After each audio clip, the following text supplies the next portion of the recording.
مساء الخير. يلا نعمل بطاطس لبناني حارة بطريقة سهلة وبسيطة جدا وكمان طريقة أصلية. ينفع جدا كمقبلات وفتح للشهية، رائع وجنب الأكل. أنا عملتها وقدمتها جنب لحمة مشوية وخضار سوتيه. بجد كان ميكس خطير خطير خطير. يلا نخش على المقادير. عندي بطاطس، طبعا كمية البطاطس اللي تناسب عيلتك. هبدأ أقطعها مكعبات بالحجم اللي انتوا شايفينه ده. تمام.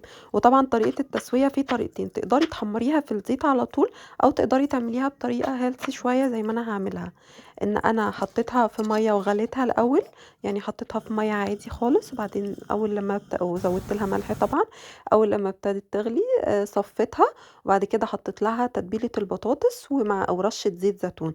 تقدري تستغني عن تتبيلة البطاطس، تحطي ملح وفلفل اسود وكمون، بابريكا، شطة، كاري وزعتر او اوريجانو. دي تتبيله البطاطس، وتقلبي الكلام الجميل ده كله مع بعضه، وتدي لها رشه من زيت الزيتون، وتحطيها يا في الاير فراير يا في الشوايه بتاعه البوتاجاز على طول. تمام. بس بصراحه انا ريحت دماغي وحطيت تتبيله البطاطس دي، بتبقى جامده جدا ومتبهره كويس قوي. هنا حطيتهم على شبكه وابتديت احطها في الشوايه تحت، في الشوايه في البوتاجاز. نيجي بقى ايه الطريقه بتاعتها: معلقه من زيت الزيتون، نص معلقة من الثوم، نص معلقة من هريسة الشطة، ونص معلقة من الدقة. تقدري توفري الخطوة دي كلها وتجيبي فلفل أخضر وشطة وثوم وتضربيهم في الكبة، وهتبقى هي دي الدقة بتاعتك. تمام. هحطها كده وابدأ اشوحها مع زيت الزيتون كويس. واول ما ابدأ اشم ريحة الثوم، انا مش عايزة الثوم يتحرق مني، هبدأ ازود معلقة كبيرة من الصلصة. وهنا البطاطس بتاعتي كانت اتحمرت وبقت خطيرة خطيرة خطيرة. تمام. هحطها بقى ايه على الدقة الخطيرة اللي انا عملتها دي، وهقلب البطاطس مع الصلصة مع الدقة كويس قوي.